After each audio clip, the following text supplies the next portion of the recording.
Assalamualaikum warahmatullahi wabarakatuh. Innal hamdalillah nahmaduhu wa nasta'inuhu wa nastaghfiruh wa na'udzu billahi min shururi anfusina wa min sayyiati a'malina. May yahdihillahu fala mudilla lahu wa may yudlil fala hadiya lahu. Asyhadu an la ilaha illallah wahdahu la syarika lahu wa asyhadu anna Muhammadan 'abduhu wa rasuluhu la nabiyya wa la rasula ba'dahu. Ya ayyuhalladzina amanu taqullaha haqqa tuqatih wa la tamutunna illa wa antum muslimun. Ayyuhal ikhwan rahimani wa rahimakumullah taala. Alhamdulillah, segala puji bagi Allah yang telah memberikan kepada kita semuanya beragam kenikmatan sehingga pada siang hari ini kita masih dapat berkumpul bermajlis dalam rangka thalabul ilmi syar'i, menuntut ilmu syar'i yang merupakan bagian dari salah satu kewajiban bagi setiap muslim. Alhamdulillah, kita sudah sampai pada bab baru dalam pembahasan rutinitas kita pada kitab At-Tauhid karangan Syekh Muhammad ibn Abdul Wahhab rahimahullah ta'ala. Wa qala babun ma jaa fi tanjim. Bab baru yang berhubungan dengan at-tanjim. Dilihat dari sisi bahasa, sebagaimana disebutkan dalam Al-Mu'jam Al-Wasit, at-tanjim adalah merupakan masdar, yaitu pokok kata dari kata kerja najjama yunajjimu tanjiman, ya, yang artinya adalah raqaba an-nujum. Jadi kalau dikatakan najjama fulanun, artinya adalah raqaba an-nujuma wa yahsibu awqataha wa sayraha, yaitu melihat bintang-bintang dan menghitung waktu serta peredarannya. Ini at-tanjim. Syekh Muhammad Al-Utsaimin dalam Al-Qaul Mufid menyebutkan bahwa at-tanjim merupakan masdar dari kata kerja najjama yunajjimu dengan mentasydidkan jim, huruf di tengahnya, ataupun sering disebut dengan ainul fi'li, yang artinya adalah belajar ilmu perbintangan atau meyakini pengaruh bintang-bintang tersebut. Ini perkataan Syekh Muhammad Al-Utsaimin. Sedangkan Syekhul Islam Ibnu Taimiyah rahimahullah ta'ala mengatakan bahwa at-tanjim adalah meramal kejadian-kejadian yang ada di bumi berdasarkan petunjuk keadaan bintang-bintang yang ada di langit. Ini adalah perkataan para ulama yang sekaligus menunjukkan makna istilah daripada kata at-tanjim. Seperti itu. Jadi ada hubungan antara makna bahasa dan makna istilah. Pernah saya sampaikan bahwa makna yang terkait antara keduanya sangat erat sekali.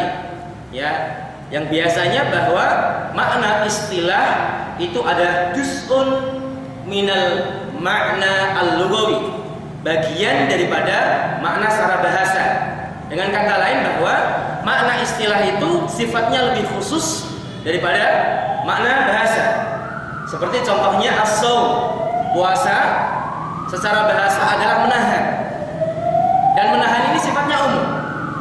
Ketika seseorang menahan dari berbicara, maka dia disebut shaum. Ya, disebut seorang yang shaim, sedang menahan diri dari berbicara. Namun ketika masalah al-imsak ataupun lafaz al-imsak atau lafaz as-shaum, dilihat dari sisi syar'i, maka terbatas pada hal-hal yang sifatnya penahanan diri dari makan dan minum, serta hal-hal yang membatalkan puasa dari terbit fajar hingga terbenamnya matahari. Maka sekali lagi bahwa kaitan antara makna bahasa dan makna istilah itu sangat erat sekali. Namun hendaklah masing-masing memahami betul sedang apa kita, maksudnya dalam hal apa kita berbicara. Dalam masalah apa? Masalah yang sifatnya syar'i atau masalah yang sifatnya hanya sekedar bahasa saja. Maka ketika kita bicara hal-hal yang berhubungan syar'i, maka kita kembalikan makna tersebut secara makna syar'i. Jadi seperti makna bid'ah. Makna bid'ah secara bahasa adalah sesuatu yang baru yang tidak ada misal sebelumnya. Ini secara bahasa. Segala sesuatu yang baru yang tidak ada misal sebelumnya adalah bid'ah secara bahasa. Namun makna ini tidak serta-merta langsung kita terapkan pada makna syar'i. Ada perbedaan antara makna bahasa dan makna syar'i ataupun makna istilah. Itu adalah sekilas tentang kaitan antara makna lughawi dan makna syar'i yang sering kita jumpai dalam kitab-kitab klasik ataupun kitab-kitab modern, kitab-kitab syar'i. Ayo ikhwan rahimani wa rahimakumullah taala. At-tanjim dengan kata lain adalah ilmu perbintangan. Para ulama membagi menjadi dua macam. Yang pertama yaitu ilmu ta'sir. Ilmu perbintangan yang disebut dengan ilmu ta'sir, yaitu ilmu perbintangan yang menunjukkan akan pengaruhnya di bumi. Misalnya turunnya penyakit atau yang berhubungan dengan keberuntungan dan kesialan seseorang. Ilmu perbintangan semacam ini tidak diperbolehkan. Dan hal ini terpengaruh, jadi keyakinan yang berhubungan dengan bintang-bintang ini adalah merupakan pengaruh yang sudah ada pada zaman era Nabi Ibrahim, bahkan mungkin sebelumnya. Jadi mereka, kaum Nabi Ibrahim meyakini tentang pengaruh bintang-bintang pada diri manusia. Bahkan sebagian mereka meyakini bintang-bintang yang ada di langit ini mampu memberikan manfaat dan madaratnya secara langsung. Ini. Ayat ikhwan. Sedangkan ilmu ta'sir ini, ilmu ta'sir dibagi menjadi tiga macam. Yang pertama adalah meyakini bahwa bintang-bintang itu dapat memberikan pengaruh dengan sendirinya. Dan derajat seperti ini, ya. Jadi ketika seseorang meyakini bahwa bintang-bintang itu dapat memberikan pengaruh dengan sendirinya, maka pada dasarnya seseorang telah terjerumus pada kesyirikan akbar. Kenapa? Karena insabus syai' ila ghairi khaliqih. Karena menisbatkan sesuatu kepada selain khaliqnya, kepada selain Allah Subhanahu wa taala. Maka ketika seseorang melakukan seperti ini, dia seorang muslim dan sudah tegak hujah atasnya, sudah terpenuhi syarat-syaratnya dan hilang penghalang-penghalang kekafiran, maka dia sudah jatuh kepada kekufuran.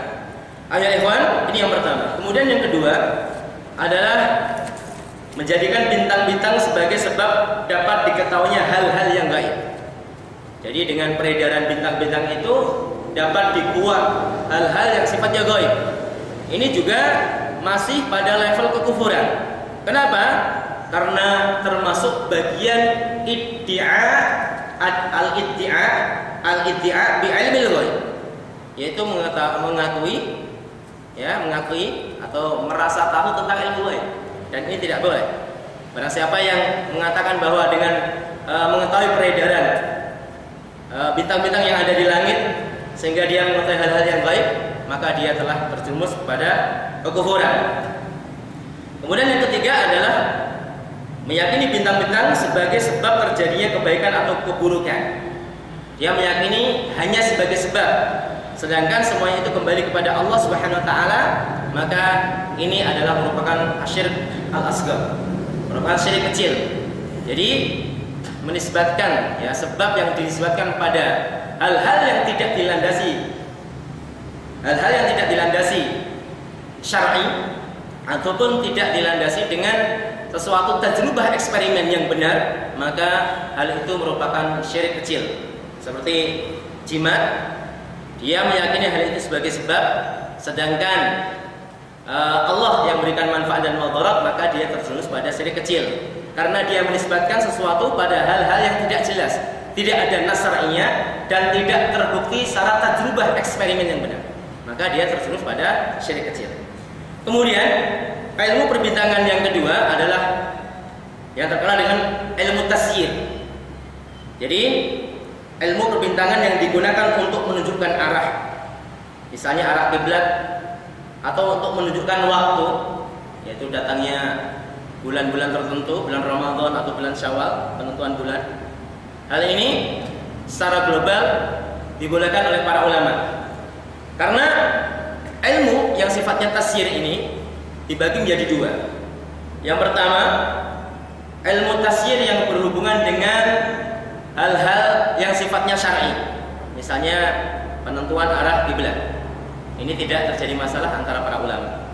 Bahkan sebagian orang mewajibkan ilmu seperti ini, minimal fardu al-kifayah.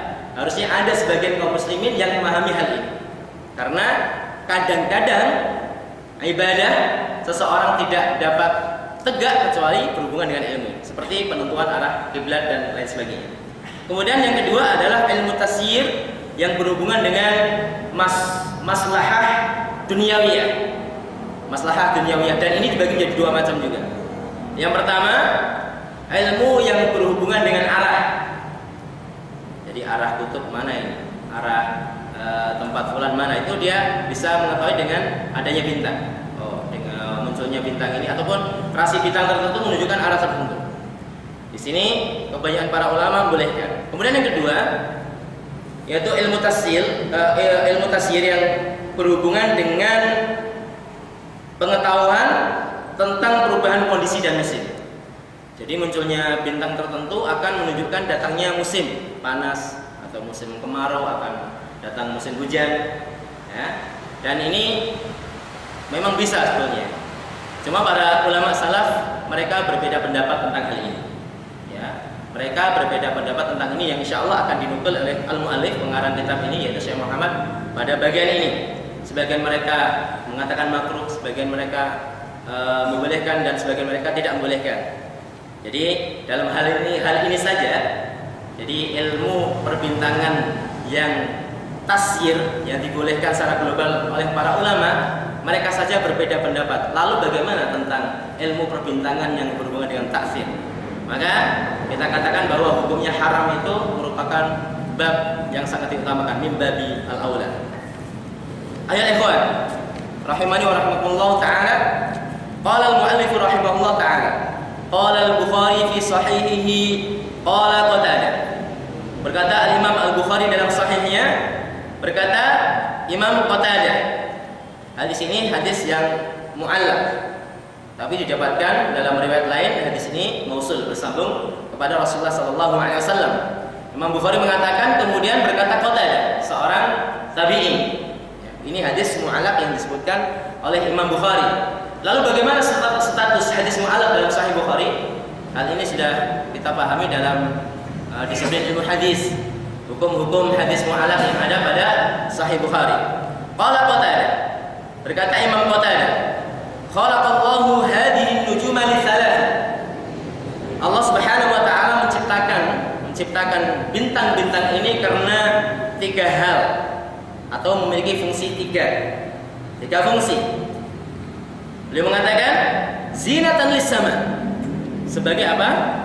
Zina, sebagai hiasan bagi langit, hiasan bagi langit. Seperti yang Allah Subhanahu wa taala katakan dalam surat Al-Mulk, walaqad zayyana as-samaa'a dunya bimasabiha. Sungguh telah kami hias langit-langit dunia itu dengan misbah-misbah, dengan lampu-lampu. Artinya adalah dengan bintang-bintang. Jadi kalau langit tanpa bintang itu ibarat wajah tak berjerawat. Tidak seperti itu. Kalau manusia banyak jerawatnya susah. Ya, kalau bintang yang menghiasi langit, semakin indah bintang langit tersebut. Jadi kalau langit tanpa bintang sepertinya tidak indah. Tapi kalau wajah kita tanpa jerawat, insya Allah indah juga. Ayat ikhwan. Jadi ini adalah fungsi yang pertama, sebagai zina. Kemudian yang kedua adalah sebagai apa? Rajmalis syaitan, sebagai pelempar syaitan. Walaqad zayyana as-samaa'a dunya bimasabiha wa ja'alnaha rujuman lisyayatin. Sebagai pelempar syaitan, yaitu mereka yang mencuri berita dari langit. Mereka dilempar, dipanah oleh para penjaga langit sehingga mereka tidak mendengarkan berita langit. Kalau mendengar pun mereka mendengar tidak dengan sempurna, sehingga setan yang mendengar berita dari langit itu ya menyampaikan kepada para wali mereka, berupa yaitu mereka diantaranya para dukun dan tukang sihir, dengan berita yang tidak sempurna. Maka kadang-kadang yang disampaikan dukun atau tukang sihir itu kadang nggak pas, memang banyak tidak pasnya, dan kadang-kadang pas itu bisa jadi kebetulan. Namun orang-orang karena sudah yakinnya terhadap para dukun dan tukang sihir, seakan-akan mereka itu benar terus, walaupun pada dasarnya sering salahnya daripada benarnya. Jadi fungsi daripada bintang yang ada di langit ini adalah sebagai syihab pelempar setan. Dan perlu kita pahami bahwa tidak semua bintang yang jatuh itu sebagai pelempar setan.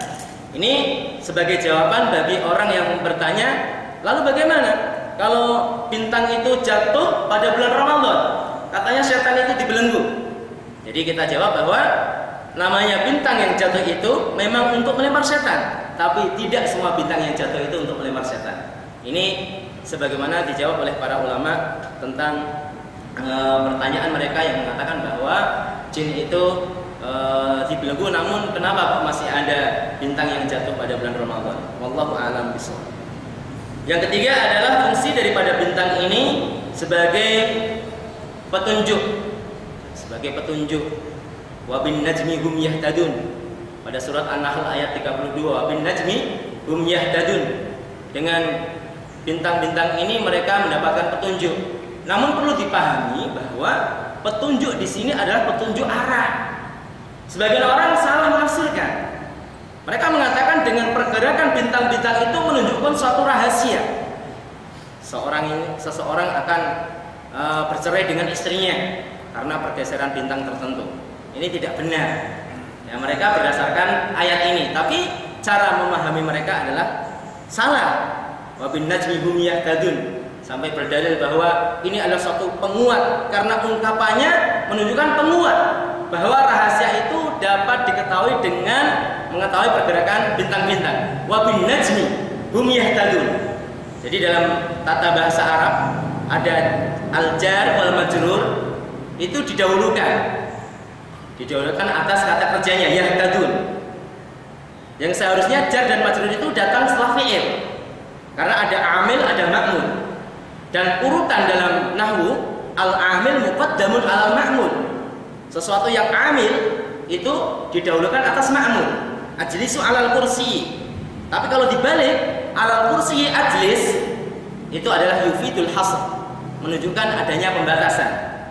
Seperti iyyaka na'budu wa iyyaka nasta'in itu termasuk bagian daripada taqdim al-ma'mul 'alal amil. Mendahulukan sesuatu yang harusnya diakhirkan.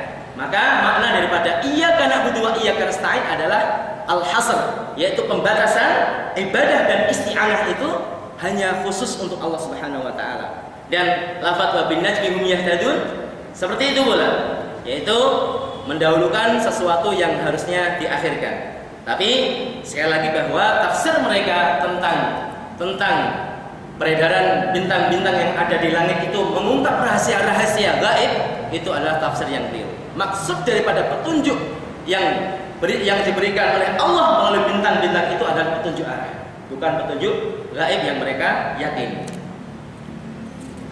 Zinatan lis-sama wa rujuman lisyayatin wa alamatin yuhtada biha. Ini tiga hal yang dikatakan oleh Imam Qatadah.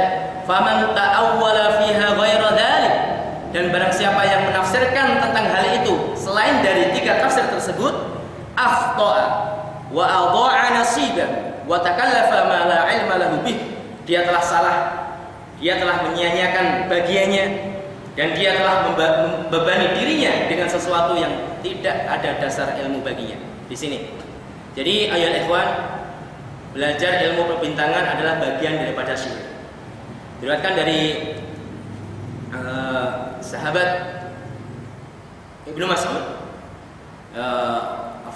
Hadis ini diriwayatkan oleh Imam Abu Dawud dan dinyatakan sahih oleh Al-Imam Al-Albani. Rasulullah mengatakan, "Man iktabasa syu'batan minan nujumi faqad iktabasa syu'batan minas sihri zada ma zada." Barang siapa yang belajar ilmu perbintangan yang haram sifatnya, maka pada dasarnya dia telah belajar sihir. Semakin banyak belajar maka semakin banyak dosanya. Semakin banyak belajar maka semakin berkurang tauhidnya. Kenapa ilmu perbintangan itu disebut sihir? Karena menisbatkan sesuatu pada hal-hal yang sifatnya apa? Tidak jelas. Sihir sendiri ada seperti itu. Menisbatkan sesuatu pada hal-hal yang tidak jelas. Dan ilmu perbintangan seperti itu. Ayat ikhwan, kemudian apa hukum belajar ilmu perbintangan itu sendiri?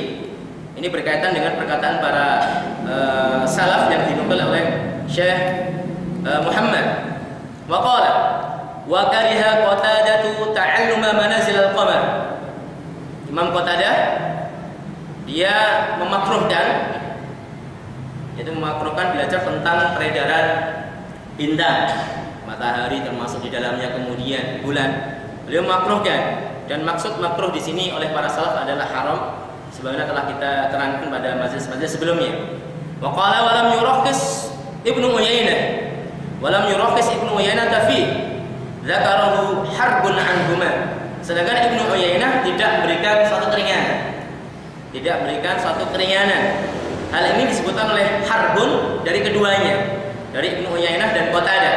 Dan Harb ini adalah Ibnu Ismail, termasuk salah satu murid dari Al-Imam Ahmad bin Hanbal rahimahullahu taala. Wa rakhasa fi ta'allumil manazil Ahmad wa Ishaq. Sedangkan ada ulama yang membolehkan, di antaranya adalah Ahmad dan Ishaq. Dan perlu dipahami bahwa perkataan para salaf ini berhubungan dengan ilmu perbintangan yang sifatnya tasyir tadi, tapi bagian yang berhubungan dengan pengaruh bintang terhadap musim yang ada di muka bumi ini. Muncul rasi bintang tertentu, maka akan datang musim kemarau ataupun musim hujan. Di sini para ulama salaf berbeda pendapat.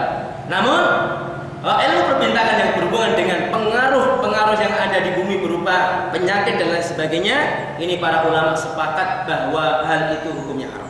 Ini perlu dipahami bahwa khilaf ulama dalam hal ini adalah khilaf pada bagian, ya, sifatnya parsial dari ilmu at-tasyir. Ayyuhal ikhwan rahimani wa rahmatullah taala. Lalu apa akibat orang-orang yang belajar ilmu perbintangan ini? Jadi dari hadis Abi Musa, wa qala wa an Abi Musa, qala Rasulullah sallallahu alaihi wasallam, salasatun la yadkhuluna al-jannah, mudminul khamri wa qati'ur rahim wa musaddiqun bis-sihri, rawahu Ahmad wa Ibnu Hibban fi sahihih. Dari sahabat Abi Musa radhiyallahu an, beliau menuturkan bahwa Rasulullah sallallahu alaihi wasallam bersabda, salasatun la yadkhuluna al-jannah. Ada 3 golongan manusia yang tidak masuk surga. Yang pertama adalah mudminul khamri, orang yang sudah kena candu, pecandu khamr. Wa qati'ur rahim, orang yang memutus tali silaturahim. Wa musaddiqun bisihri, dan orang yang membenarkan sihir. Dan ini syahidnya. Wa musaddiqun bisihri, yaitu orang yang membenarkan sihir, dan ilmu perbintangan termasuk adalah bagian daripada sihir. Ayyuhal ikhwan, dari hadis ini dapat kita pahami bahwa orang yang belajar ilmu perbintangan ataupun yang mengamalkannya ataupun orang yang membenarkannya, mereka mendapatkan ancaman, dan itu sekaligus sebagai dalil bahwa perbuatan tersebut adalah kabair. Walaupun nanti secara tafsil, secara rinci bisa masuk pada syirik akbar ataupun bisa masuk pada syirik kecil. Ya, sedangkan lafaz yang disampaikan oleh Rasulullah tidak akan masuk surga. Sedangkan dalam ayat yang lain ataupun nas yang lain bahwa Allah mengampuni dosa selain syirik. Lalu bagaimana ini? Sebagian orang mengatakan bahwa ini adalah sesuai dengan zahirnya. Ini makna zahir. Dan ini dipahami oleh sebagian para pengikut al-Dhahiriyah. Ya, pada dasarnya bukan ikut zahir, tapi mereka menyampingkan makna syar'i yang dituntut oleh syar'i itu sendiri. Ya, karena zahir syar'i tidak seperti itu pada dasarnya. Misalnya Rasulullah mengatakan zuru, jadi fazuruha, maka ziarahlah kubur. Setelah Rasulullah melarang, mereka mengatakan bahwa ziarah kubur wajib. Karena apa? Karena bentuk perintah yang ada di dalamnya adalah fi'il amr, dan pada dasarnya kalimat perintah itu adalah apa? Wajib. Seperti itu. Namun kita Ahlus Sunnah wal Jamaah memiliki satu keyakinan bahwa ketika kita dihadapkan dalil-dalil yang banyak, maka pertama yang harus kita lakukan, dan ini termasuk daripada manhaj metode berargumen menurut Ahlus Sunnah, adalah al-isti'ab lil adillah, mengumpulkan semua dalil. Dan setelah kita kumpulkan semua dalil yang berhubungan dengan bab tersebut, kita simpulkan, kita kompromikan. Kalau tidak bisa baru ditarjihkan mana yang lebih sahih. Maka dari makna hadis ini, ya, makna hadis ini seperti makna hadis-hadis yang lain. Seperti la yadkhulul jannah man kana fi qalbihi mithqalu dzarrah minal kibr. Tidak akan masuk surga seseorang yang hatinya masih tersimpan di dalamnya apa? Sebesar biji bayam atau biji sawi dari kesombongan. Al-Imam An-Nawawi dalam Syarah Muslim di kitab Al-Iman di juz pertama ataupun juz yang kedua, jilid pertama, menerangkan hadis-hadis yang semisal seperti ini. Ya, beliau mengatakan hadis yang seperti ini ditakwilkan dengan dua takwil. Yang pertama, hadis ini maknanya adalah bagi orang yang menghalalkan setelah dia meyakini keharaman. Misalnya khamr itu adalah haram, dia yakin, sedangkan dia menghalalkannya, maka dia masuk dalam hal ini, yaitu tidak akan masuk surga. Karena pada dasarnya orang yang menghalalkan sesuatu yang sudah menjadi ijma, maka dia telah kufur. Kemudian yang kedua, maksud daripada tidak masuk surga di sini adalah la yadkhulul jannata dukhulan awaliyah. Dia masuk surga namun tidak masuk dengan kelompok orang-orang yang masuk surga di awal kali. Jadi akidah Ahlussunnah wal Jamaah mengatakan bahwa seorang ahli tauhid yang terus-menerus melakukan dosa besar, maka status dia di akhirat diserahkan pada Allah Subhanahu wa taala. Bisa jadi diadab dahulu baru masuk surga, ataupun bisa jadi langsung masuk surga. Maka maksud daripada tidak masuk surga bagi orang yang memutuskan silaturahim ini adalah bagi orang-orang yang tidak menghalalkannya, tapi dia memutuskan silaturahmi dengan tidak menghalalkannya, tapi dia masih punya pokok tauhid, maka dia dinafikan dari masuk surga di awal kalinya. Tapi ini ala kulli hal kembali pada hak Allah Subhanahu wa taala. Demikianlah tafsir daripada makna hadis yang terakhir. Wallahu a'lam bishawab. Subhanakallahumma bihamdika asyhadu an la ilaha illa anta astaghfiruka wa atubu ilaik. Assalamualaikum warahmatullahi wabarakatuh.